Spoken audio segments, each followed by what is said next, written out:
آپ کھڈے میں گر گئے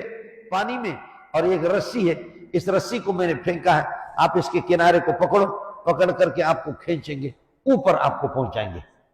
اوپر آپ کو پہنچائیں گے، سمجھ رہی؟ خشکی میں آپ کو پکڑو گے تو بچو گے، نہیں پکڑو گے تو جاؤ جہنم میں، پھر یہ کہ اللہ کو کھڈے کے اندر غرق ہو جاؤ۔ تو اللہ نے قرآن کو بھیجا ہے، اس کا ایک سرا اللہ کے دست مبارک میں ہے اور دوسرا آپ کے ہاتھ میں، اس کو مضبوطی سے پکڑیں گے آپ آسمان پہ پہنچیں گے، بس اتنی سی بات ہے، سمجھے؟ اور جنت چونکہ آسمانوں پر ہے، جنت آسمانوں کے اوپر ہے اور جہنم نیچے ہے۔ اوپر جانے کے لیے محنت کرنی پڑے گی، قرآن کو مضبوطی سے پکڑ، نیچے کے لیے کوئی محنت نہیں، نماز چھوڑو، روزہ چھوڑو، زکوٰۃ چھوڑو، قرآن پڑھنا چھوڑو، دین چھوڑو، سنتیں چھوڑو، خود بخود آٹومیٹک جہنم میں جاؤ گے۔ تو جنت کے لیے کرنا ہے اور جہنم کے لیے نہ کرنا ہے، بولو، جنت کے لیے کرنا ہے اور جہنم کے لیے نہ کرنا ہے، آدمی خود بخود جہنم میں جائے گا۔ تسی اتنے ہو یا کسی اور علاقے میں؟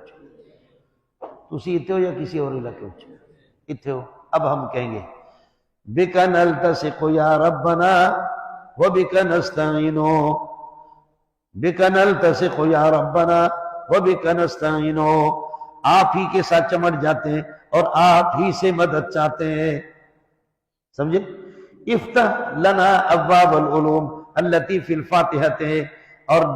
دروازے علم کے کھول دے جو سورہ فاتحہ کے اندر ہے، نخصک بالعبادت ونستعینک فی الامور کلہا، آپ ہی کی عبادت کرتے ہیں، آپ ہی سے مدد چاہتے ہیں، ولا نعبد البقرۃ، گائے کی عبادت نہیں کریں گے، ولا آل عمران، نہ آل عمران کی عبادت کریں گے جیسے کہ عیسائی کرتے ہیں، ولا نظلم النساء، عورتوں پر ظلم نہیں کریں گے، ولا نقتل علی المائدۃ، اور مائدہ پر دسترخوان پر ہم لڑیں گے بھی نہیں، اللہ آپ کا بھلا کرے، ولا نجعل الانعام لغیرک، اور انعام کو آپ کے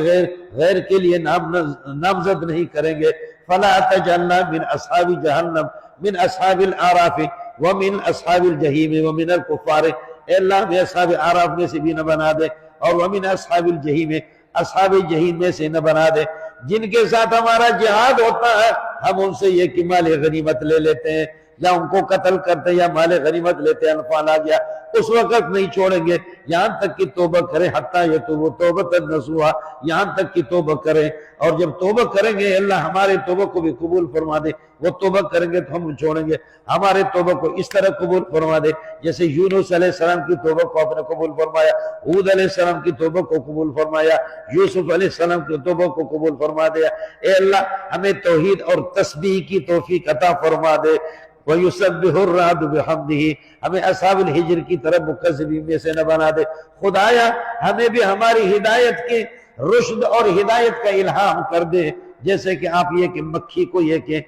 کیا اوحا ربک الی النحل، جیسے مکھی کو آپ رہنمائی کر لیتے، پروردگار ہمیں یہ کہ معارج یہ ہمیں آسمان تک یہ کہ پہنچا دے، روحانی طور پر ہمیں آسمان تک پہنچا دے، اے اللہ ہمارے دلوں کو مضبوط کر دے، جیسے اصحاب کہف کو آپ نے مضبوط کر دیا اور صاحب طہا کو مضبوط کر دیا اور انبیاء کو مضبوط کر دیا اور حجاج کو جیسے کہ آپ نے ان کے دل مضبوط کر کے اللہ آپ نے ان کو یہ کہ گھر سے یہ کہ ان کو نکالا وہ مجاہدین ہوتے ہیں، مومنین کو جیسے کہ مومنین کو اللہ آپ نے یہ کہ ان کے ربط قلبی کو عطا فرما دیا، اے اللہ وہ مومنین جن کے لیے آپ نے نور مقرر کر دیا، اے اللہ ہمیں وہ نور بھی عطا فرما دے، ہمیں وہ فرقان بھی عطا فرما دے، اس قسم کے قرآن پاک فرقان جو حق و باطل کے درمیان فرق کرنے والا، خدایا ذلیل قسم کے شعراء سے ہمیں بچا دے جو کہ مکی سے، جو کہ اللہ کا چیوٹی سے بھی زیادہ ذلیل ہے، نمل سے بھی زیادہ ذلیل ہے، خدایا ہمیں پیروکار بنا دے صاحب قصص موسیٰ علیہ السلام کے، ہمیں پیروکار بنا دے صاحب قصص موسیٰ علیہ السلام کی طرح، اور ہمیں ان کی طرح بہادر بنا دے جنہوں نے شرک عنکبوتوں کو جو مکڑی کی طرح ان کے دلائلوں کو تباہ کر دیا، اللہ ہمیں غالب کر دے جیسے کہ صاحب روم کو آپ نے غالب کر دیا، لقمان کی حکمت بھی ہمیں عطا فرما